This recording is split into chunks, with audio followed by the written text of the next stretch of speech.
Hi, folks, and welcome to Film Optimists, where we talk about all things film with a healthy dose of optimism. I'm your co host, Seth Boyd. I am Megan Tierney. Today, we're doing our top five films we saw in 2022. And just like our previous episode last year, this is not movies exclusively that came out in 2022. These can be movies that came out whenever, but movies we saw in 2022. I don't know about you, Seth, but I'm still definitely in the getting over the COVID era of Yeah. streaming phases too. Mm. So I did we went to the movies a lot. And I'm happy to do it, but we're still definitely like streaming a little bit more than certainly than I'm used to. So Yeah. my list reflects I that. went to the movies. I went to the movies a lot more this year than in 2021. Still, Same. not back to pre-COVID norms for me, Oh yeah. um, Mm-hmm. especially with a movie theater across the street from me. Like it's odd to me how little I'm going to the movies. Right. Because you had one in Oakland right across the street from you. No. I have one here, right across the street from Oh, me really? in That's Milwaukee. Yeah. right. So, do you want to start with your top five? Start with I I'm can. not. Yeah, I'm not sure if mine are necessarily going to be in order except for number one. So take that with a grain of salt, folks. I think kind of I agree. Like my lit well, I tried to do the rankings, so we're gonna Okay. go like I'm going kind of like worst to very, very favorite top Okay. here. But I like will I try to said, do the same yeah. then. Well, you don't have to, Seth. We are limiting to five, folks. I think we said that, yeah, top five.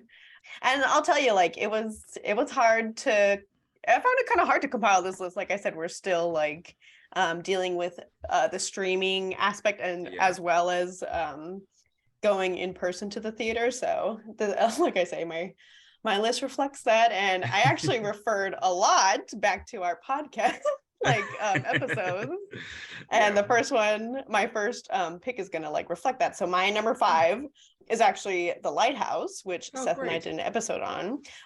It's obviously a A24 film. We tout A24 here, rep it really, really hard in Film Optimists. And I felt like it was a very like quintessential A24 film. I talked like a lot about that in the episode. So if you guys can go ahead and watch that episode. But it reminded me a lot of like why I like A24. And it was just very, very it kept to the structure that is the best qualities of an A24 film for me. In terms also of like making really, really stretching a budget nicely and making it work as much as you can. Like such good performance. It's a performance-based movie, basically with basically two actors, Robert Pattinson and Willem Dafoe, and they're just like incredible. They make a lot of it, and it's also just amazing lighthouse imagery. So that definitely made the top pick for me. It's not too old, came out in 2019. So that was my number five of this Very, year. that's fantastic. I'm so glad you liked it because I really did. I was fairly certain you would enjoy it. Yes. Glad we got to do an episode on that, and Mm-hmm. um, I'm glad you're going this far back in our episodes too, because this was very Okay. hard for me because I made a list starting in January of movies I watched this year, and I kind I of know. regret that because then I mean it's going to mean I covered everything the whole year. Last year, this was a fairly Yeah. last minute decision to do an episode like this, so I think we were probably picking movies we had seen within the last few months. You know what I Yeah. mean? Whereas A little this year more. I have a list starting dated and Good. everything, so I know. Great, but I'm very glad you liked Lighthouse. And as much as I've enjoyed every Robert Eggers movie, I've had the Yes. realization that like I don't know if he's going to make a movie I like as much as that one. Like the Northman was good, Wow. I Yeah. liked it, but the Lighthouse is so specific to very strange things that I like. So Yeah. I'm gonna be Mm-hmm. happily seeing all of his other movies, I know. Same. But Mm-hmm. yeah, well, for my number five, it was also going to be an episode we watched for the podcast, and it's going to be Yay. Nope. So Yep.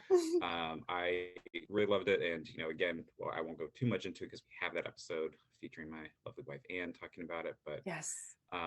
always excited to see a Jordan Peele movie in a Mm-hmm. theater in the summer. Become it's when it's announced, the thing we look forward to for about a year. Right. And this was fun monster movie, but also I really love what it said about spectacle, about Hollywood and the Mm-hmm. racism, old Hollywood, and hit on a lot of themes that were particular interest to me, and it was just a fun time though. If you don't want to think about it in the more complicated stuff, you don't have to. It's just a fun monster movie. And Absolutely. oddly, Yeah. maybe his most fun in the sense of always fun to have a ragtag group come together with Hmm. a foolish ghoul gull, which this movie I is. I appreciated in you talk about that in the episode too, Seth, and that Yeah. helped put it in a different perspective for me too, because I say my like piece about my feelings on the movie in that episode too. Not to tease it too much, but go watch it, you guys. It's a good But episode. I'm it is, and I'm the it's a, so Nope's an honorable mention for me. It didn't make my list, but it's certainly an honorable mention because Sure. for like you, for Robert Eggers, I'm gonna watch every Jordan Peele movie like that comes out, I think, and be truly excited about it.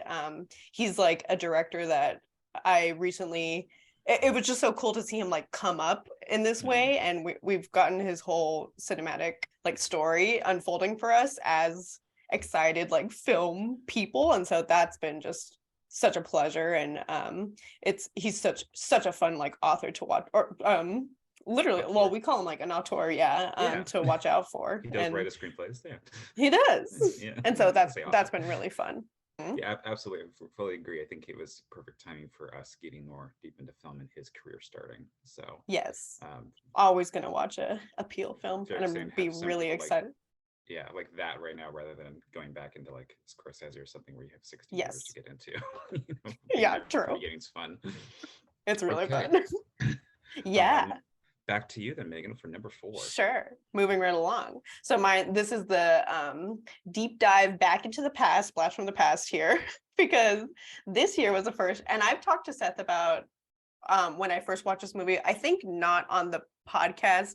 Seth and I talk about like film like a lot often, and Yes. certainly on the podcast, but then as friends we will talk about things. So I forget if I've mentioned it on the podcast, but Mm. this was the first year that I watched Roman Holiday with Audrey Oh, Hepburn. oh my God. I don't think you have mentioned because I would remember because I'm Yes. I would have been very I know. excited. Well, I Yes. know I told you, Seth, that I like Yeah, I had seen mean, it. And I was like, oh, it yeah. was so fun. And that's basically what it is. Like it reminded me of like that childhood giddiness of watching movies, and Yeah. it was obviously romantic, but not necessarily even the love story of them, which is really great and Mhm. fun, but just like the scenery, the imagery of Italy, and the princess stuff like was take it or leave it for me. I don't super care about that, but Right. when people say like a romanticized life, I think of like Audrey Hepburn in Italy just swooning away with this very handsome man. And then I was very taken aback by how like attractive I found Gregory Peck, so that was a big factor for me. Yeah. And it was like I said, it threw me back to like a childhood like crush almost of these like handsome movie stars. Yeah. And it felt like that movie magic of like romanticized film. That's what it reminded me of basically. Yeah. So taken by it. I watched it like a couple of times after the first watch because I was like, I could see this again. Yes. So it was I'm happy that it came into my life this year. Very happy. I'm so glad to be reminded. Yes, you're right. We did talk about this, but yeah, it's such a great Hmm. movie that holds up It so really well. is. It's so damn fun. Yeah. It's just Hmm. very sweet and fun, and but still doesn't necessarily go the way you expect it to. It's a That's bittersweet right. movie without It being is. too dark. It's not like an old Bronte sister novel or something. So, Right. Right. yeah. But I'm so glad you liked it. And yes, fantastic cast. You can't beat Gregory Hmm. Peck or Audrey Oh, Hepburn. Yeah. it was amazing. Her first movie, her first debut Was movie, that which really is her first crazy. movie? I didn't realize that. Yes. It's amazing. Hmm. Yeah. Very cool. Yes. My number 4 is going to be a little bit older, but this is going back to the 90s. Pretty drastic shift from what you were just describing. I'm talking about Okay. David Cronenberg's Crash. This is, Oh. and I especially like Cronenberg's, this is another completely different movie called Crash that was nominated for an Oscar. This is the very, very strange horror sex thing about people who realize they are aroused by car accidents.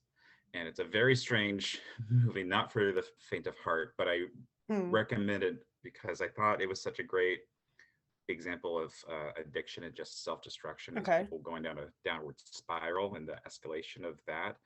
And Cronenberg is Canadian. It would have been very easy for him to just make this movie about these dumb Americans obsessed with cars, but he makes the movie take place in Canada, and it's not about that at Oh. all. And yeah, I thought because it was such a strange concept, and it's not drugs, it's not alcohol, kind of eye-opening to the way the structure of addictions and downward spirals go by just having to be about something Hmm. different than normal. So, and how Sure. subcultures are formed, and this group of people who don't really have anything else in common but are inseparable because of this. So I enjoyed it almost like a anthropological study of this weird Yeah. thing. So a fascinating movie, but yeah, certainly not for the faint of heart. So I think it's actually NC-17. So not one to watch Okay. with the family, but great if you can stomach it. Huh. I've seen that title or and like maybe even the a poster or something for it, and I was Yeah, like, that looks or like been curious by it basically, but yeah, I'm kind of glad for that little synopsis. It sounds interesting. I like the artistic aspect that it sounds like you're yeah, talking about. Like I like like heavy metaphor like that a yeah, lot. yeah. So that is very interesting. I like that a lot. Yeah, even knowing what it was about, the movie did not go the way I expected it to. So, Okay. And and that's I, fun in too. general, I like Cronenberg a lot. It's a great cast, and I think we just assume horror people don't get people, but I think Cronenberg deeply understands Okay. people in a way that he doesn't get enough credit for. Or maybe Nice. I'm just a very strange person. Both are equally possible. Sure. Sure, Seth. Okay, Megan, back to you for number three. Yeah, we're moving on up. So these are like top tier basically for me Yeah. moving on up Okay. here. And our next pick I know we're both going to be excited about. I wonder if it's going to be higher on your list, Seth, or on your list. I'm pretty sure it will be, but my number 3 is Everything Everywhere All at Once. I knew it would be on your list. Yes. We could Yep. talk about it when it comes up and stuff. But yeah, Yeah. it is number 3 for me. Did we? No, we didn't talk about it in the podcast. Again, like We we talked talk about a it lot about. briefly, We did. but we did not do an episode about it. We We did not. mentioned it briefly because I thought you didn't care for it, and I think I misunderstood initially, or maybe you've had a reassessment. Well, no, it's like in doing my list, I realized Yeah. like no, it deserves to be on my list. Good. Good. And actually, I think as we move along, it's gonna kind of show. Like I think my even my taste, I think for cinema is changing a little bit. And Mm. actually, this movie was a big part of it. I tend to before have been like I love the minimalist Right. aesthetic of everything, and this movie is certainly not that. We talked a little bit about that. I think is like this is maximalism to a T, but I was just really astounded by like how much this movie accomplishes. I think that's a big feat in of itself, and it was so beautiful. Like I really like the way that they handle relationship issues in this, and Mm. I like the characters a lot, and I like the it felt kind of student film almost, but in like the most grandiose way. I really it's almost like I don't know how they did it, because we Right. also talked about like this budget for it was like shockingly low, Yeah. and the amount that again like that they accomplished, I say, because there's I don't know how they filmed it almost, because there were so many like different shots and different props, scenes, like little vignettes and stuff. Yeah. So that to me, as I was just like, it has to be like touted, because I just don't know how, I almost like literally don't know how they did it. So I loved that. There was I remember like vividly, which is it's probably not even the biggest scene, but there's a scene of a rock or like two Yes. rocks talking to each other. And that's some student film shit that I've Yeah. done many a time. And I just remember having the biggest smile on my face, because I was like, oh my, have I done Yeah. that? Like I've literally like done that. So it was so fun to see it. I liked the feel of it was very nice overall. Yeah. Like it did have that like that charm. And I like absurdity a lot. With we've talked about like Sorry to Bother You comes to mind Uh-huh. like always when I think of absurdity, but this, I mean, this is even crazier than that, if you can imagine, to me. So like that's why I just think it's like such a feat of a movie that it had to be on my list. And I did enjoy it as well. So Good. it was extremely memorable to me. Fantastic. I'm so glad to hear that. I mean, I didn't want to mislead or discredit. I didn't think that you hated No. it or anything like that. But Yes. um, I also that's actually number three for me as well. So I'm just gonna go right in. But yeah, I'm I so also happy, Seth. and there happened to have been two movies that I liked more. It was a great movie, and I'm very happy to see it on many year-end movies.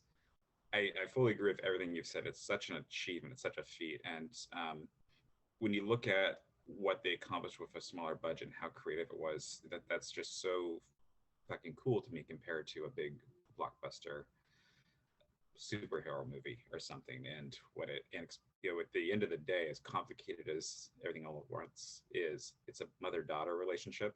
That's really the core of it. Yes. And it's a mother kind of dealing with a gay daughter, and Mm-hmm. that's such a small, simple, grounded story that it doesn't lose. And I thought that was great. Love Michelle Yeoh, love Jamie Lee Curtis, fantastic Yeah. cast. I have to say though, I we went to go see it with a friend here who knew almost nothing about it. I think he knew it was a multiverse thing and expected it to be a superhero movie he hadn't heard of. Happily obliged us. And right before the movie started, he said, "Okay, you should do a podcast about this one so uh, you can get a tax write off for the tickets. The tickets were Oh. $15, but so if you're listening Oh. to this IRS, I'm not doing that, but was more joking. But it was extra funny to me that the inciting incident here is that Michelle Yeoh has been writing off way too many things, and now Oh, she's that's getting into trouble with wow. the IRS. It was just very ironic. That was Ironic. neither of us had any idea that that would be a plot point in this movie, but it's Wow. it's fantastic. And I also have to add, if you've seen the clip of Jamie Lee Curtis and Colin Farrell talking about that movie, the rock scene specifically, No, actually. Colin Farrell asked Jamie Lee Curtis, "How do they animate that?" Jamie Lee Curtis says, "Like, it's just rocks, Colin. Those are just real rocks." And very funny Yeah. to me that movie star assumed that was animated. It's like there's no movement; it's Oh, just two shots of rocks, and it is, literally. well, and it's a motif that comes back, but it is one of the most poignant moments of film this year. Hmm. It's like just two rocks, and it's great. But They may move a little bit, but I was like, that's like some string, like rock on a string yeah, kind of stuff. right. Like, that is so funny. Very funny that he assumed they were wanted the movie magic on the rocks, but yeah, love Good. that. Very, and highly recommend it. That's a movie that is, it is rather long. It's big, but Hmm. it's so entertaining throughout. It's so I funny know. and goes so many different places you don't expect. I think it was Cool. like after COVID too, Yeah. feeling that cinematic energy felt Mm. really good again. Like I just Yeah. hadn't seen anything Yeah. like that, especially like a new thing made. Mm-hmm. And so I think that's why like we'll see in my next picks too, like what that feeling kind of carries Yeah. through my next films too. Very cool. Yeah, I think that's a great point. That it's such a big non-franchise movie to Yes. see Yes. uh, on there, and that was kind of, it's not on my list, but that was kind of like seeing the Northman in theaters. It's like, oh, this reminds me of seeing like Gladiator or something of that Yeah. caliber. Yeah, That's something exactly. that is epic and it's great. But cool. Hmm. All right. All right. We got two thumbs up from us. I'm so happy we're on the same Yeah, level the same too. rank. Yeah. That's awesome. That's awesome. I thought it may be higher for you, but I'm curious to Yeah, see. yeah. There's two that barely snuck it out. Sure. Okay. So me too. So my Yeah, next pick let's for hear. for number two, this may be a little bit of a controversial one for people, but I'll say my piece on it too. But this is kind of a redemption movie for me. I'll say so. This is my Okay, I think I I'll know say what it is. director's redemption movie, Yeah, and the pick is Elvis the biopic of Elvis for yeah. 2022. We did not talk about this in the podcast, but I mentioned it briefly as a recommendation that I hadn't seen yet. Actually, I was just saying like I'm really excited for it coming up, and it really didn't disappoint. I was excited for it because what I said is like I think that this style of filming and like the director of Baz Luhrmann, his last movie was the Gatsby remake in quite a while ago, 2013, I think Yeah. 2012 or 2013. And that movie to me is just very like odd. I feel like his Yeah. style was a clash in the movie. And then for Elvis, I feel like it was a triumph. Like I think they really did meld together well. I like film commentary and stuff, and I was seeing that a lot everywhere. So I was kind of happy to see that was the general consensus. I felt like Elvis was insane. Like it's a really crazy movie. Um, very almost too much. It's maximalism as well, like maximalist film, maximalist editing style, I would say. But I do like it. And then people, of course, like tout Austin Butler's performance a lot. And I do too. There's nothing that I could say that people haven't said already. So you could watch like other commentary tracks about it, honestly. And I personally agree. Like I thought it was really well done. There's a lot of very like sincere choices for Austin. Like I think his mom passed away at the same age that Elvis's mom passed away. So like they had that connection. Austin Butler sang a lot of the early Elvis stuff, like in the like that's his actual voice in the film. So that was pretty Mm. astounding to me. So it's like a sincere pick in that regard to me. He did a great job, I feel like, in my eyes. And the other thing that I just want to say quickly about biopics is that there is this like notion nowadays that they're kind of like gimmicky, which I can fully back behind. Like they're Oscar grabs basically, and a lot of Yeah. directors may set out for that. But this one felt more sincere, and that's kind of like a cynical take on them. But I do feel like Baz Luhrmann had like a special connection to this movie that comes across sincerely, and he did like honestly and justly, and just it ended up working, like which is which is really what I was like hoping for Baz, because I felt like Gatsby just did not, for whatever reason, like it just didn't work for me. But this person specifically, Elvis being who it is and like his style, I think it just the chaoticness worked really well. So I feel like it's a chaotically good movie is my little spiel about it. Well, great. I'm so glad to hear you liked it. I remember you being excited to see it, and I have thought to myself several times before recording I should ask Megan if she saw it and if she liked it, and I keep forgetting for almost a Oh, year. So I'm so glad it yes. made your pick, and I'm also glad to see it's making seems to be making a lot of critics' top picks. So there's Yeah. Oscar buzz around it, and fully agree. I think Baz is a great director. I, Hmm. out of curiosity, did watch his Great Gatsby, and yeah, enough things in it just don't work. I thought the acting was all great, but Yeah. we don't Hmm. need a framing device for this for why the guy's writing it. That was very odd, and Yeah. some other odd changes and choices that don't work. I think the modern music didn't work in it, even though he was able to do the modern music with Moulin Rouge.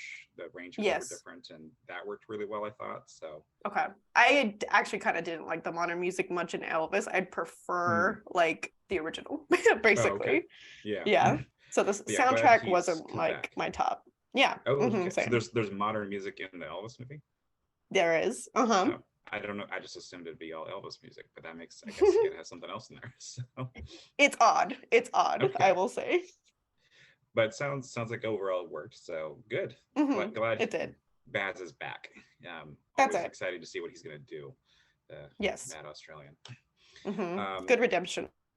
okay, so number two for me is also from this year, and it's Decision to Leave, the Korean film by Park Hmm. Chan Wook, who is I think probably in America most famous for directing Old Boy. Was maybe my understanding correctly one of the first South Korean directors to get international attention, or rather to get West attention, and is of the same era of Hong Chang Wo, a lot of the same actors, and so for me it was just very exciting because I'm by no means an aficionado, but I'm always been happy when I've been watching one of these Korean thrillers, whether it's Hmm. Parasite, Old Boy, Yes. Handmaidens. Like these have not done me wrong, and I think they've gotten renowned attention or renewed attention with Parasite winning. And I'm very happy to see that there's another award buzz movie coming out because I'm hoping this means people realize this wasn't just a one-off thing. This is a country you can count on to do this type of movie, to do a thriller, and Yes. Hmm. Decision to Leave is just everything I want in a thriller. It's a very good, grizzled detective who's not so much complete alcoholic or anything like that, but is good at his job, solving murders, and falls in love with the widow of a case he's investigating, who it seems like there's a lot of reasons why she would want him dead. So a Hmm. lot of classic noir stuff in here, a lot of twists, Yeah. really beautiful cinematography, and a strange relationship, but filled with some fun surprises. And yeah, it was just a really fun, good crime thriller that That's I'm nice. hard pressed for the latest American crime thriller that I was enjoyed that I've seen. you know, It's true. uh, seemed to be a thing we used to be very good at, and I'm happy to be corrected. But it's like it's not too long. It's good pace. It's Right. just a fun, good time at the movie. So that's Nice. currently streaming on Movie. It might still be in some local theaters, but it was just a Hmm. really great edge of the seat thriller. Nice. I feel the same way you feel about Parasite when I first saw it. Like I was Yeah, like, this is so original and just like yeah, I think it came in a time too where American movies are just tending to not be original. We're just getting a lot of remakes, like yeah, honestly, and we're yeah. getting a lot of like recycled content. Hmm. And it wasn't a like so complex, like crazy like small budget movie or something like that. It just Right. felt like a solid, like tight, nicely packaged movie. So I am Yeah. excited to see it, like more of that too, a lot. Absolutely. Yeah, I fully agree. Like we've talked about, H24. Like most of the new exciting directors are horror directors. You Yeah. know, Uh-huh. there's some exceptions there, like Greta Gerwig and others, Yeah. but it's like if there's a new American movie coming out by somebody who's only been making movies for 10 years, it's probably a horror movie. so, Yeah. Mm-hmm. or it's something kind of stale. It's True. an odd time in American movies. It is. But It is. like always been the thesis here. There's over 100 years of great movies from everywhere. So check out That's some right. Korean thrillers And I think today. that the competition is healthy is the Yeah, last thing I'll say about that mm, is like I mean very true. it's inspiring to anybody. It's a universal inspiration for film that Right. we should be thinking about more. So it's great. Okay, we're at number one, Seth. Oh my gosh, I'm excited. I have no idea what's going to be number one. You may know. You're gonna know as soon as I say. Okay. And not to plug our podcast again, but we did happen to do an episode about this as well with our dear friend Riley. Because my pick for Okay. number one is going to be Mad Max Fury Road. This obviously this didn't come out this year. This was 2015, I believe. So I believe you know, 15. Yeah. a couple years old, but wow, does it feel so? I mean, it really feels modern. And definitely up into the point that I saw it, I talk about it with Seth and Riley, but like I just hadn't seen action done in this way. I also say in the episode I am not really an action girl, and something about this movie really like grips you. I hadn't seen action so like when people say like it's edge of your seat kind of stuff, I was like, Yeah. okay. And usually it's like um just not that, or it's like cliched, in some ways. yeah. Not this at all. Like I really was taken by it. It made you want to like go out and drive your car really fast. Like I said, drive your little Ford Focus around too Mhm. fast, pump it full of gas. And the messaging in it is what a large majority of what we talk about, which there is a strong environmentalist message behind this movie. And I'm so happy to see it. And it's not soapboxy, like it's not wagging your finger. It's just, it's so like fun to see the fantasy of it all, and but also like drenched and dripped with like Yeah. little instances of reality. Like it reminded me of like the best some of the best literature that like Seth and I were able to read in our undergrad of dystopia, which is largely what the movie's about. So all of these aspects were really just getting our creative, like my creative juices going, and reminded me why I love literature first of all, but then also just like story and how effective storytelling can be. But then just like all of that packaged in this like really awesome movie that I was not expecting so much, or like expecting to love so much, but I did. And it's gonna like affect the way that I look at film too in the future. Like that's why I thought I had to put it so high, because I was like I was affected by it basically in a big way. And also like I said, I think up until that point we kind of think of this is a big budget movie, I also will say, but like, and I was kind of in my little indie phase before it, but it was a good reminder of like big budget can also be really inspiring too. And not that I will crave like big budget films so much, but I feel like we're just excited for about good film like in this Yeah. day and age. And it was, I mean, it really was one for me. So, and it was like different because it was a good film, big budget film of recent age that I can remember. That's why it had to make the list. I'm so glad to hear it. I'm very happy to have shared that one with you. And Oh. um, yeah, it's I don't have anything to add because it's great. Like, everything is accurate, and Mhm. I like you noted though. It's like, yeah, good films come in all shape and sizes. You know, Yes. an Australian post-apocalyptic dystopian hellscape chase sequence can still be a Yeah. great movie. You know. Right. That was a lesson that I needed to be like reminded of, basically. Yeah, I fully feel you about. I remember Mad Max 4 coming out, and it's like, who the fuck wants that? And it's like, oh, I did. Turns out everybody did. Okay, now Megan, one of the best Yes. parts of you and I having this podcast is making the rules. And with that in mind, I'm Hmm. about to cheat. And my number one is Okay. actually a trilogy. So Okay. I Hmm. I'm doing. I'm gonna set this up a little bit. I know we've mentioned it in like the Autumn Sonata episode. Bergman is one of those figures that is very intimidating when you're getting into film, you're getting into art film. Like, so Yes. is Tarkovsky. Stalker seems like a lot to get into, and it Hmm. is. And I just want to say, as someone who's deeply into these movies, who's seen, dozens and loves these long north slow foreign Yes. movies, I still also have trouble sometimes getting myself to watch a new director. And something Sure. that had been on my list for a long time, just itching away at me as a thing I should, as a film fan who has a podcast watch, is the Three Colors trilogy from Krzysztof Kowalski, who's a Polish director. And these are a trilogy he did, or if each color represents a color in the French flag. It's like, already, Okay. this seems a little daunting to me, but I'm finally gonna do it. I was laid off earlier in the summer, had time to myself. Like, I'm gonna watch these, and they are so fun. They're really cool. They're Okay. all like 90 minutes. None of them are too long. And I Good. don't want to say fun as if they're Hmm. all like a riot. Like, they're just really great movies that are very interestingly made. These are honestly not nearly as slow as movies we've watched on this podcast, like Bergman or Hmm. Tarkovsky, and I still love those. But these are more fast paced than I expected. In each color, each movie Oh. um, really inverts the idea of what that's supposed to be about. Like a color blue, I'm trying to remember what that actually represents, but it's I think it's family, and this is about someone who loses their family, like her Okay. husband and son die in a car accident. Oh, it's about freedom, sorry. And so she has this different Sure. type of freedom that was not exactly expected or even wanted.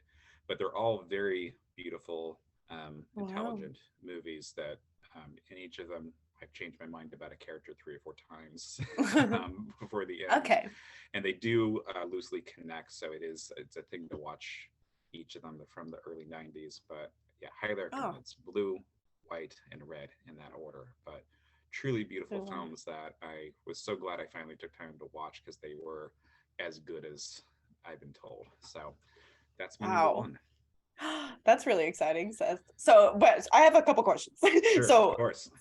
do you think that they were like prompted before making the movie of like of that very specific like task? I guess like this one's blue, Yeah. white, red. So the director co-wrote this with another person whose name is escaping me, who he had worked with before. Also named Krzysztof Kwiatkowski, I think. Hmm. Apologies for my Polish pronunciation, but yes, they sought out to do this. This was their goal. Was Okay. going to make a trilogy based off of the French flag. Now, see, I So, love that. right. Like because I kind of love a prompt and Hmm. in writing too, it just reminds me of Yeah. like our writing days, our essay days. Something like that reminds me of why film is truly art. Like I think that's Hmm. a very like artistic thing to do is Yeah. like the metaphor of it all. I'm all about that. So I love that. That was I I think you would I really like like that. these. Yeah, I Okay. think Hmm. they're really great. They're really cool. Yeah, they are not nearly as the daunting, slow Sure. Soviet thing I was expecting it to be, even though I like that. Hmm. So Right. Right. Right. I highly encourage anybody who is aware of these and also intimidated by the fact that there's three of them. You kind of got to watch all three. Just Hmm. get through it. They're odd.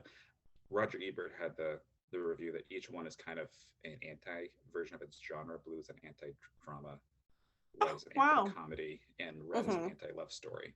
And that's kind of true, but that doesn't even Okay. really like that's a thing you'll understand after you see it, but that doesn't really and that was a thing that got me intrigued to watch them, but that doesn't fully that's not the Mhm. full story, but it is true. Okay. They don't go the way you expect, but they're really fun. Wow, that's exciting, Seth. And so this is a new new This director is for from you, like you said. yeah, this person was directing for a good while, and they unfortunately died shortly after their last movie, Red, Oh wow. and this trilogy came out. I think they announced their retirement. This was they're done, but I think less than Gotcha. a year after retiring, they passed away. Wow. So Nice. Okay. yeah, but they Well, did get that's to always retire, so exciting that's always too. nice. Yeah. Oh, Yeah, that's true. And yeah, then that it was a new director for you yeah, is really fun. yes. I'm always looking for new ones. So I recommend having that method, folks. Find a director and tackle it because That's if you awesome. don't like it, you don't have to do more. But if you Hmm. do, there's another like vein to mine of great movies for you. That's nice. So, that's our list, folks. Like we Yes. said, we went through kind of rapid fire, Yeah. and we've obviously recommended a lot of movies. So we didn't come in today with a recommendation in Yes. mind, but I do have a quick like maybe update for you, Seth. That I Oh, my Christmas movie that we ended up watching on Christmas Day just randomly. My dad threw it yeah. out there was Planes, Trains, and Automobiles Oh, by fun. John Yeah. Hughes. So we did get to Yeah. see that. And what you were talking about with like these directors too is like I did like it, but I think that it just reminded me more so a lot of like why I really like Hughes specifically. Right. And he has such a very like specific film style, and Hmm. it's something that I find that I'm like admiring in film overall too. Like I think we're talking about it in our picks as well. Like I like we say for Peele, I'm gonna always watch a Peele movie because he has Right. like that color to it that is it's almost like a signature of film. Yeah. And it's just reminding me of like it's really inspiring to me to see like directors do that nowadays. And I think Hughes did it really well. So like you're talking about too, like it's fun to find these artists, these directors that we really like too. And Yeah. that's what Absolutely. that movie did for me. So I'm so watch glad that to for the hear that. holidays. Yeah. Yes. We watched for the holidays some of the Yes. classics, but a new one for us was the Canadian crime thriller, The Silent Partner from the Okay. 70s. Elliot Gould is a bank teller. Christopher Palmer is in Captain Von Trapp, the son of music Mm, controller oh, Palmer, is a bank robber disguised as Santa. And basically, Elliot Gould realizes this guy's going to rob the bank and uses an opportunity to stash cash for himself. I Um, see. and because it's already taken, and Palmer becomes Hmm. aware that he didn't get all the money. So it's a surprisingly violent, especially for the 70s. It was more than I expected. But if watching Die Hard is more your thing instead of It's a Wonderful Life, and you're tired of watching Die Yeah, Hard, this is kind of in that vein of this is gritty crime, blood, and that's not necessarily what I am. But it was fun to watch a sure. new out of the box in a different direction one. So that's Yeah. And my hey, a post Christmas Christmas. movie. Yeah, Yeah. exactly. We There's got Santa Santa. in What more do you there. want? Yeah. It's festive. Great. Nice. Well, looking forward to doing this with you again I know, next Seth. year, Megan. I don't even have anything on my radar for a movie coming out next year. I'm not sure if I'm just missing the articles or what. Other than the Ari Aster movie, I don't feel like I know anything. I But feel the same. Like I think yeah, that film for me is changing. I used to be really like on it and be a like yeah, a trailer watcher. I would just watch right, all the trailers, and I'm just yeah, not seeing it lately. So we'll see what the list brings next yes. year. And I think part of this is we're watching movies that didn't come out that year with all That's the true. streaming services we're watching. Roman Holiday. Well, Yeah, that's right. folks, write in though. We'd love to hear your favorite movies, whether it's actually Yes. from this year, last year, or whenever. What did you watch this year that really made an impression? Let us know. Yeah. Hmm. All right, folks, there's our list. Send us yours, and happy holidays or Yes. happy Happy New New Year. Year.